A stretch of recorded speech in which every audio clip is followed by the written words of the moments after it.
Irmãos, vamos prosseguir na nossa meditação da Palavra do Senhor e temos, como vocês sabem, temos vindo a comentar e a meditar expositivamente a primeira carta de Pedro e hoje vamos terminar com estes últimos versículos do capítulo 2 da primeira carta. Mas para que fiquemos todos no contexto da questão, vamos repetir o texto, a leitura do texto que deu origem a essa parte especial da carta de Pedro. Eu vou ler o texto que começa no versículo 18 e vai ao 25. Vós servos, sujeitai-vos com todo o temor aos senhores, não somente aos bons e humanos, mas também aos maus. Porque é coisa agradável que alguém, por causa da consciência para com Deus, sofra agravos padecendo injustamente. Porque glória será essa se pecando sois esbofeteados e sofreis. Mas se fazendo o bem sois afligidos e o sofrem, isso é agradável a Deus. Porque para isto sois chamados, pois também Cristo padeceu por nós, deixando-nos o exemplo, para que sigais as suas pisadas. O qual não cometeu pecado, nem na sua boca se achou engano. O qual, quando o injuriavam, não injuriava, e quando padecia, não ameaçava, mas entregava-se àquele que julga justamente. Levando ele mesmo em seu corpo os nossos pecados sobre o madeiro, para que, mortos para os pecados, pudéssemos viver para a justiça. E pelas suas feridas fostes sarados. Porque éreis como ovelhas desgarradas, mas agora temos voltado ao pastor e bispo das vossas almas. Até aqui a palavra do Senhor. Ó Deus bendito, te pedimos que tu abras a nossa mente, abras a nossa inteligência, a nossa compreensão, para de facto recebermos a tua palavra como algo que de facto muda a nossa vida, muda a nossa compreensão e nos estabelece firmemente no teu plano, na tua vontade e no teu querer, Senhor. Que o teu Espírito Santo possa trabalhar em nós agora e possa ajudar-nos, moldando-nos à tua vontade. Isso pedimos em nome de Jesus. Amém. Amém. Muito bem.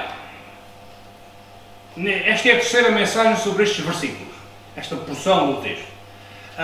E aquilo que nós vimos antes, no domingo passado e no domingo anterior, foi essencialmente uma constatação do desejo do apóstolo Pedro para que os irmãos lá da Bitínia, da Ásia Menor, a quem ele escreve primeiramente, pudessem de facto compreender e aceitar que de facto a sua vida não era melhor do que a vida de Jesus, isto é, que no seu percurso cristão eles tinham que se identificar com Jesus, compreendendo que assim como Jesus sofreu, eles também deviam e podiam sofrer. E que isso até era agradável a Deus, porque o faziam não por circunstâncias meramente humanas, mas faziam-no por causa do testemunho que tinham em Cristo Jesus. E depois nós termos sido confrontados com o desejo do apóstolo Pedro nesta carta, de que como discípulos de Cristo, no meio das situações mais adversas, nós nos podemos, e aqueles irmãos também se podiam identificar mais e mais com o Senhor Jesus, com o seu exemplo perante as autoridades e os poderes deste mundo, que muitas vezes perseguiam a Igreja. Nós agora vamos avançar para aqueles dois últimos versículos finais, o versículo 24 e 25, desta carta, desta primeira carta de Pedro, no capítulo 2. E, portanto, nós hoje vamos falar de duas coisas, terminando esse nosso texto. Vamos falar do nosso substituto, porque é disso que fala o versículo 24. E o versículo 24 diz: levando ele mesmo em seu corpo os nossos pecados sobre o madeiro, para que, mortos para os pecados, pudéssemos viver para a justiça, e pelas suas feridas fomos sarados. Pedro está falando de quem? De alguém que assumiu o nosso lugar. Está a falar de Jesus Cristo. Mas, ao mesmo tempo, como até agora já vimos, ele nos exortou a nos identificarmos com Jesus e a compreendermos que Jesus sofreu e nós também podemos sofrer. Por mais que Pedro nos tenha dito que seria bom que imitássemos a Cristo, ele também diz uma coisa muito curiosa e muito importante. Há uma forte e uma enorme diferença entre o Salvador e os que são salvos. Ele é o substituto e nós somos os pecadores cujo pecado ele levou sobre si na cruz. E a importância dessa distinção nunca pode ser exagerada. Porque nós vivemos num mundo, hoje em dia sobretudo, em que as linhas são muito ténues, estão esborratadas, os contrastes estão meio diluídos no nosso mundo. Vocês sabem uma coisa, nós podemos encontrar muitas, mas uma das grandes diferenças que nós podemos encontrar entre o cristianismo, a fé em Cristo, e todas as outras religiões deste mundo, e são milhões aqueles que seguem outros deuses, é de que na fé cristã, a diferença essencial é essa. Na fé cristã existe um mediador, isto é, um substituto, que é verdadeiramente Deus, que é verdadeiramente homem e que faz por nós, pecadores, aquilo que nós não podemos e, sobretudo, aquilo que nós nos recusamos a fazer. Ele não pecou, mas nós pecamos. Ele obedeceu por nós, em nosso lugar, e nós desobedecemos. E assim, por muito importante que seja nós compreendermos e vivermos de modo a procurar a ser mais como Cristo, nós temos de entender que é fundamental compreendermos a grande diferença entre o Jesus Cristo, o nosso Senhor, e os cristãos que transportam o seu nome. E isso é ainda mais importante tendo atenção aos tempos presentes, os tempos que nós vivemos e que há uns tempos atrás ouvi alguém dizer que são tempos de antinomianismo. Esse é um palavrão muito complicado, mas eu explico. Nomos em grego é lei, ok? Nós vivemos num tempo de anti-lei. Ou seja, não há limites, o que importa é ser feliz, não é o que a gente está a dizer para aí. Desde que esteja no teu coração, que o sejas sincero, está bom, pronto. Vamos lá, vamos ser felizes, pronto. E se isso implicar derrubar regras, dizer que as regras não existem, melhor ainda. O que interessa é a nossa felicidade. Ora, nós sabemos que o tempo em que vivemos hoje em dia é um tempo que não gosta de limites. O único limite parece ser a felicidade humana, não é? E vivemos num tempo em que, por causa disso, se recusam os princípios morais da Escritura. Porque a Bíblia tem princípios. O Deus que deu a Bíblia é um Deus de princípios. Era impossível não ter. E o que acontece é que hoje em dia se tentam esbater as linhas, as fronteiras entre Jesus e o cristão. E há muito boa igreja e muito bom pregador que faz isso. Coloca Jesus num estado tal, num patamar tal, que ele é um tipo de porreiro como nós. Estão entendendo? É o nosso compincha. Ele é o nosso exemplo. Atenção, Pedro não ia nessa. Neste texto nós vemos Pedro dizer: uma coisa é ele, outra coisa somos nós. A origem desta confusão, sabem, não é recente. Esta confusão vem do século IV e V antes de Cristo. Perdão, depois de Cristo. Com um monge chamado Pelágio, que se supõe que tenha nascido na Inglaterra, no século IV depois de Cristo, e que depois, nas suas peregrinações, foi até Roma, ficou tão escandalizado com aquilo que se passava em Roma, da capital do Império Romano, que naquela altura era um império já cristão, está bem? Que o Pelágio começou a tentar perceber onde é que começava a confusão. E nas suas pesquisas, ele chegou à conclusão que a culpa era de Agostinho, bispo de Hipona, por causa do seu livro de Confissões. Vocês conhecem o livro de Confissões de Agostinho? Pronto, é isso. Porque Agostinho estava a dizer, no fundo, que o que interessava era seguir a vontade de Deus e neste processo de seguir a vontade de Deus, o ser humano estava limitado na sua própria vontade. Agostinho até escreveu um livro que tem essa temática, essencialmente. E o que acontece é que Pelágio começou a combater essa ideia e esse erro que ele começou a expandir, ele era um monge, nas suas pregações em Roma e depois pelo Império, era um erro que dizia essencialmente o seguinte: o ser humano tem força e tem vontade própria. Aquela história do livre-arbítrio, sabe?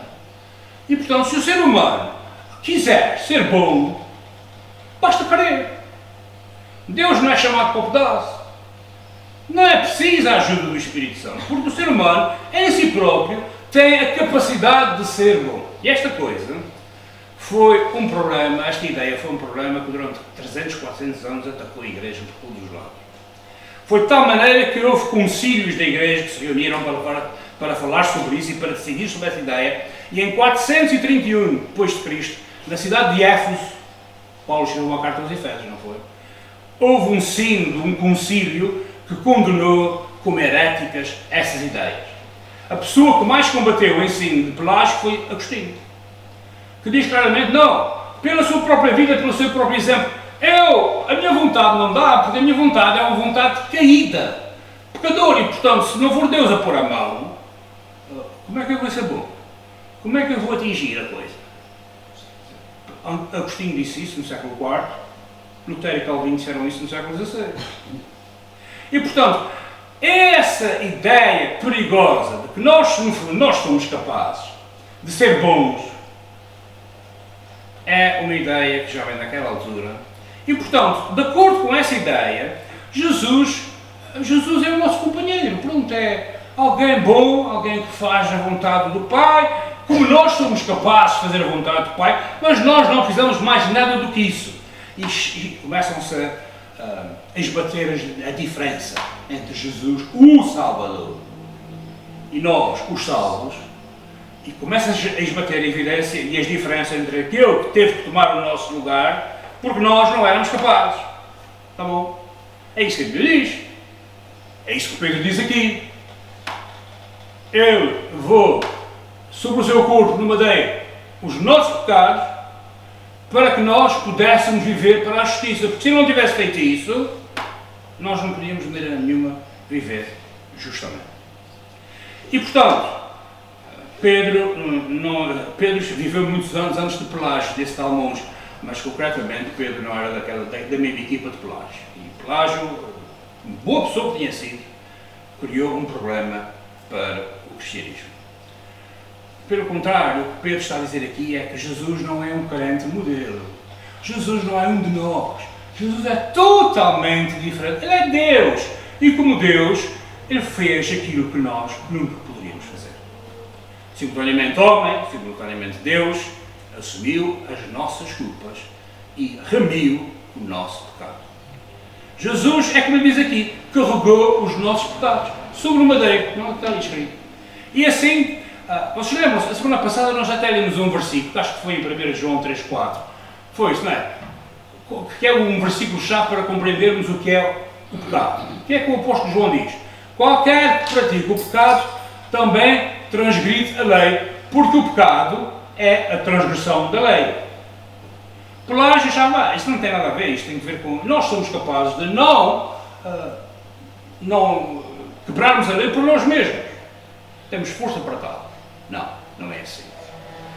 Pedro, mais uma vez neste nosso texto, no versículo 24 da primeira carta, está a falar e vai comentar, no fundo, vai aludir àquele capítulo 53 de Isaías, que é o capítulo chamado O Servo Sofredor, lembram-se? Pedro diz, o que é que ele diz ali? Pelas suas feridas fostes sarados. Onde é que ele encontrou essa palavra? Foi encontrar essa palavra em Isaías 53. E em Isaías 53, versículo 4, o que é que nós lemos? Verdadeiramente, Ele tomou sobre si as nossas enfermidades e as nossas dores levou sobre si, e nós o reputávamos por aflito, ferido de Deus e oprimido. 800, 900 anos antes de Jesus ter nascido, já o profeta Isaías diz que alguém vai levar aquilo que nós não podemos levar. E é isso que Isaías diz, que o servo do Senhor, aquele que nós chamamos tradicionalmente do servo sofredor, levou sobre si as nossas enfermidades e carregou as nossas dores. E o versículo 12, aqui de Isaías 53, também diz uma coisa curiosa, diz o quê? Por isso lhe darei a parte de muitos, e com os poderosos repartirá ele o despojo, porquanto derramou a sua alma na morte, e foi contado com os transgressores, mas ele levou sobre si o pecado de muitos, e intercedeu pelos transgressores. Isso não fomos nós que fizemos, foi o servo do Senhor que fez. Não foi um compincha nosso que fez. Não, foi o nosso Senhor e Salvador Jesus Cristo.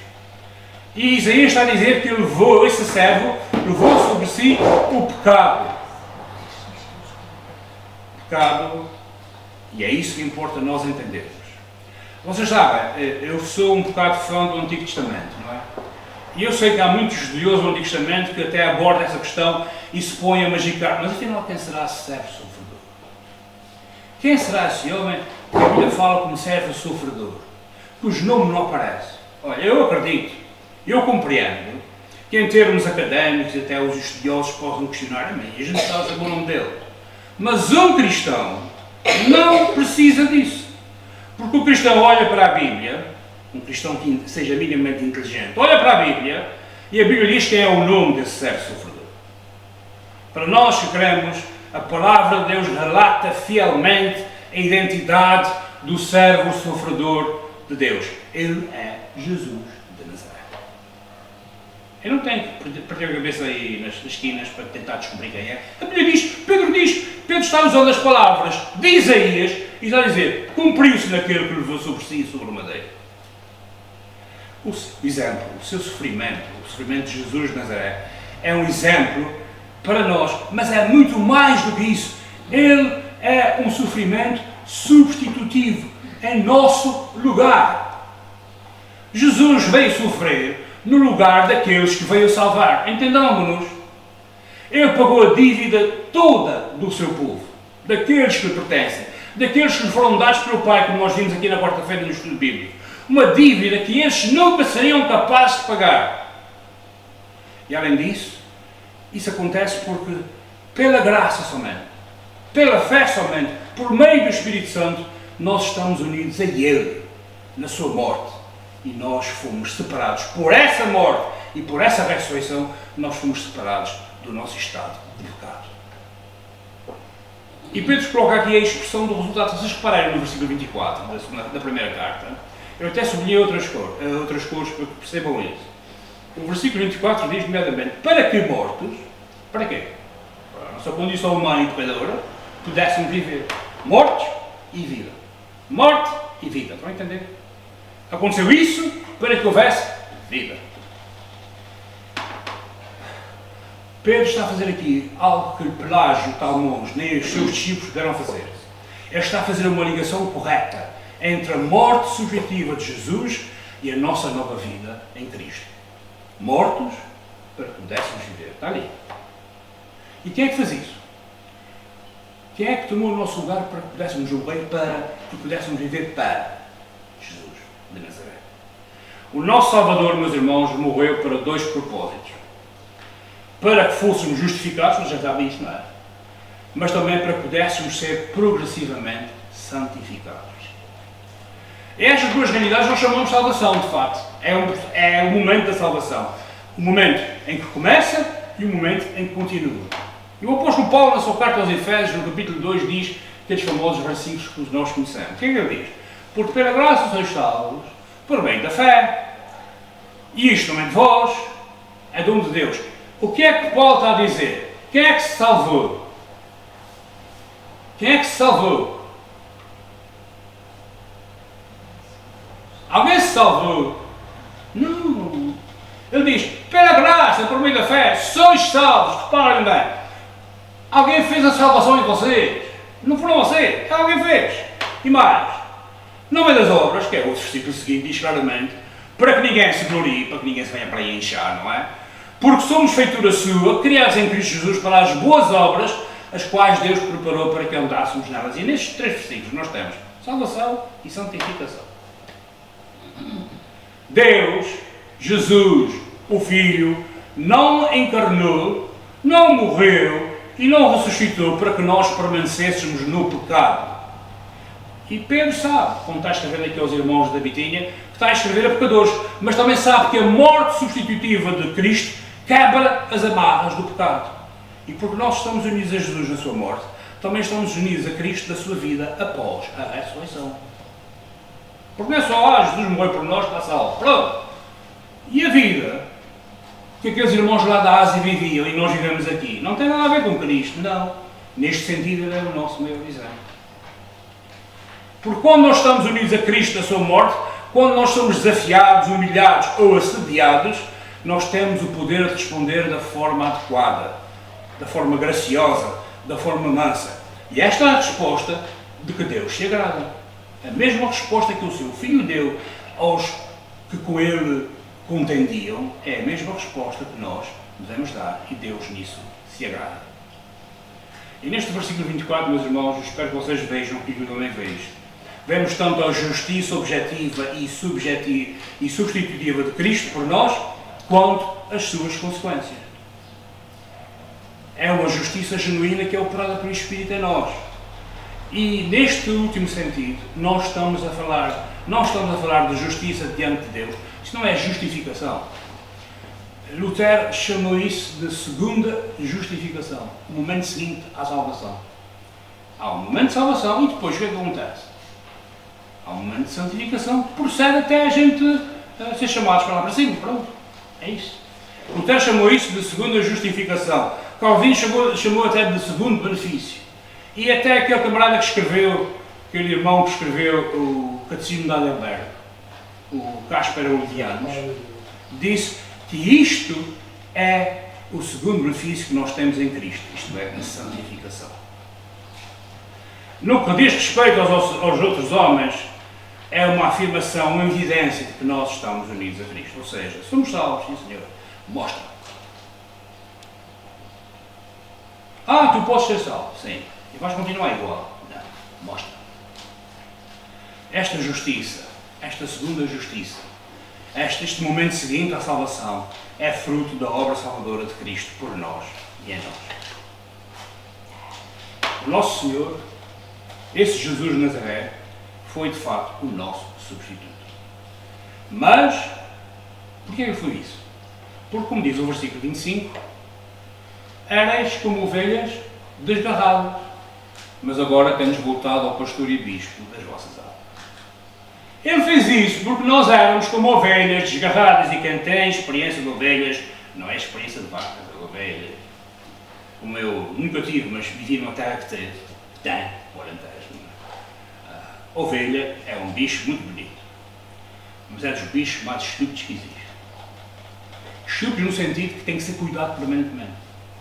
Se não houver pastor no rebanho de ovelhas, o caldo está entornado.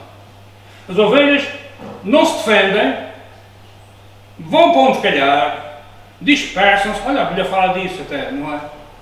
Estávamos dispersos como ovelhas. E sabem o que mais? É verdade. Eu vivi no Alentejo e tinha histórias, já contei muitas, não vale a pena. Pronto. É um fato. Nós éramos como ovelhas tresmalhadas, se vocês quiserem. Desatinadas, desgarradas. E foi por isso que ele fez nosso substituto. Mas agora temos voltado ao pastor e bispo das vossas almas. Mas sabe onde é que Pedro foi buscar essa ideia de que nós éramos ovelhas desgarradas? Foi buscá-lo a Isaías.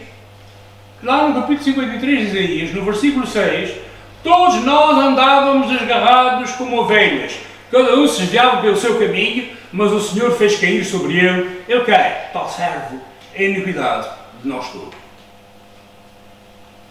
O que é que Deus fez? Fez cair sobre ele a nossa iniquidade. Porquê? Porque nós éramos umas ovelhas completamente desatinadas, pronto. Desgarradas, sem rumo, sem objetivo de vida, nós éramos uma desgraça. E Ele tomou o nosso lugar. Mas Ele tomou o nosso lugar e tornou-se outra coisa, tornou-se pastor e bispo das nossas almas. Tal como Isaías, nós vemos aqui em 53, no capítulo 53, que se move entre o objetivo e o subjetivo, ele diz, fez cair sobre ele, esse é o objetivo. Deus castigou o nosso pecado em Jesus. E também fala do subjetivo. Cada um se desviava, nós andávamos para aí assim um bocado desatinados. Também Pedro entrelaça o objetivo, que é Cristo, o nosso substituto, e o objetivo para que possamos viver, como ele diz aqui, porque eras como ovelhas desgarradas.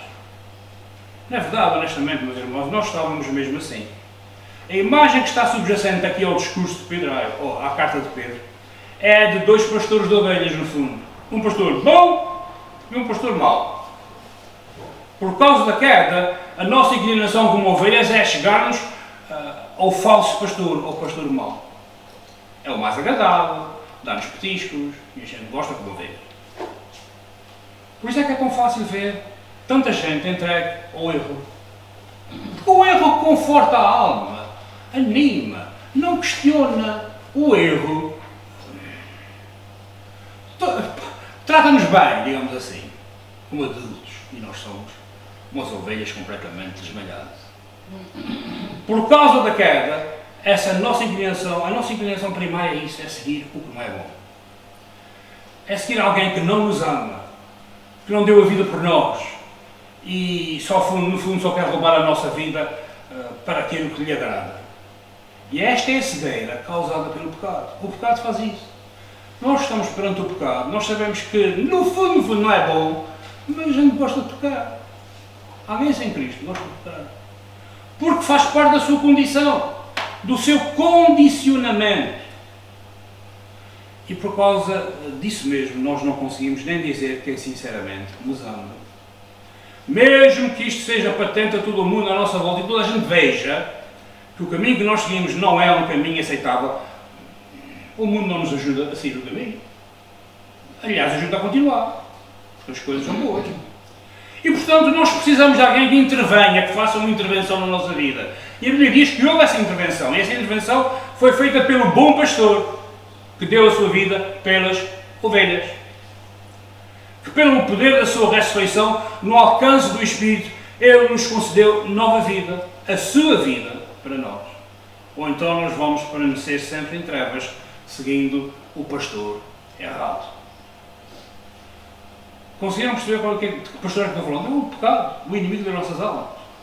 Sabem, em Efésios capítulo 2, versículo 4, Paulo também diz: mas Deus, que é riquíssimo em misericórdia, pelo seu muito amor com que nos amou, o que é que Ele vai fazer? Enviou-nos pastor do que nós necessitávamos. Mas, essa frase, aquela palavrinha vermelha ali, é a mesma palavrinha que está no versículo 25. Mas, agora tens voltado. E vocês sabem uma coisa? Essa palavra, essa conjunção, aplica-se exclusivamente ao crente. Antes eras assim, mas agora já não és. Antes estavas morto em teus delitos e pecados, mas agora não. É a palavra do crente, sabem? Para o crente, aquela que mostra que existe uma diferença. Nós, o que vemos aqui é Pedro a falar da nossa transformação. Pedro, no fundo, está a presumir que nós sabemos alguma coisa acerca dele. Ele era pescador na Galileia, de facto. Mas a cultura em que ele se mexia era a cultura dos nómadas e da cultura dos criadores de ovelha. E, portanto, ele sabia do trato. E, no fundo, ele está a pensar que nós talvez até soubéssemos um pouco. Ele presume que nós sabemos alguma coisa acerca de manejo de rebanhos. E manejo de rebanho de vaca não é a mesma coisa que manejo de rebanho de ovelha. Manejar o rebanho. É uma arte verdadeira. Vocês nunca viram imagens na televisão ou vídeos na televisão em que o pastor lá na serra apita, subia, o cão vai atrás e lhe guia as ovelhas? Não. Não é preciso fazer muita coisa. É preciso estar presente e saber o que fazer. Mas é uma arte. Posso ir para lá subir o cão não faz nada. E as ovelhas muito menos. O pastor tem que guiar. No caso das ovelhas, como são um bicho muito assustadiço, o pastor tem que guiar sem assustar. Para que o rebanho não se tresmalhe, não se espalhe, e o problema está armado agora aí, como é que se vai apanhar um a um, não é? Pedro usa o verbo. Reparem bem no versículo 25. Agora tens voltado. Qual é o tempo desse verbo? Vem-me voltar. Qual é o tempo? Passado, presente ou futuro? Em grego está na voz passiva. Pronto. Passado. Já voltaram. Já voltaram. Está a dizer aos irmãos da Ásia: vocês que eram, agora não são, já voltaram. Voltaram para quem? Para o pastor e bispo das vossas almas. Estavam aí numa direção, mas agora voltaram para a direção certa. E nós que estávamos aí numa direção e agora estamos indo noutra, nós fomos transformados. E essa transformação é que nos permite voltar. É aquela história que nós falamos da metanoia, que está ali no cartaz que nós usamos ali nas laranjeiras, não é? O Espírito Santo de Deus opera em nós, às vezes de forma misteriosa, para nos afastarmos de um pastor misterioso e mentiroso e nos voltarmos para o verdadeiro bom pastor que se entregou por nós.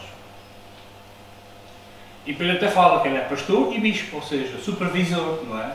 Que é a palavra episcopos em grego, que significa o supervisor das vossas almas. No fundo ele está a dizer: olha, aquele que se entregou na cruz por vocês, o vosso bom pastor, que vos dá um rumo novo à vossa vida, como ovelhas do Senhor, é também simultaneamente aquele que está supervisionando, está ao lado do Pai, num ponto elevado, a ver o que acontece com as vossas vidas, e intercedendo e intervindo nas nossas vidas.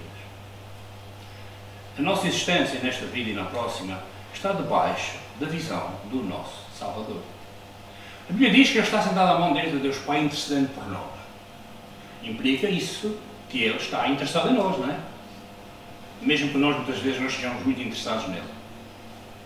Nada escapa ao seu alcance. Nada está além do seu cuidado. Nada está além do seu poder soberano. Mesmo à mão direita de Deus Pai, nada está imune à ação do Salvador. Nós estamos seguros, mesmo quando, por causa disso, tenhamos que sofrer por Ele. Ele nos segura com a sua poderosa mão. No fundo, meus irmãos, é para vos dizer que aquele que deu a sua vida por nós na cruz, sobre o madeiro, como nós vemos no versículo 24, neste mesmo momento está cuidando ativamente de nós. E é neste contexto que nós procuramos imitar o Senhor. Nós fazemos isso, imitamos o Senhor, não para ganharmos o seu favor, nós não podemos. O seu favor é-nos dado gratuitamente, mas porque somos objetos destinatários do seu favor, nós procuramos imitá-lo. Nós não insultamos porque Jesus não insultou. Quando somos chamados a sofrer por Cristo, nós temos de fazer isso com mansidão, porque Ele foi manso. O que a Bíblia diz? Como a ovelha não abriu a sua boca. Eu queria ver algum de nós na grande glória. Nós somos capazes, meus irmãos, de fazer isso. Porque primeiramente Ele o fez. E o seu Espírito nos uniu a Ele mesmo. E pelo seu Espírito que está trabalhando dentro de nós, nós sabemos que Ele está a conformar-nos a Ele. E é nesse sentido que Cristo é o nosso exemplo, é o nosso substituto e aquele que nós podemos procurar seguir, mesmo nesta vida. Esse foi o desafio do apóstolo Pedro aos irmãos da Ásia Menor. Sabem o que mais? É também um desafio para nós aqui. Jesus salvou-te. Jesus é o teu Senhor. Vive como Ele espera que tu vivas. O Senhor nos ajude e abençoe.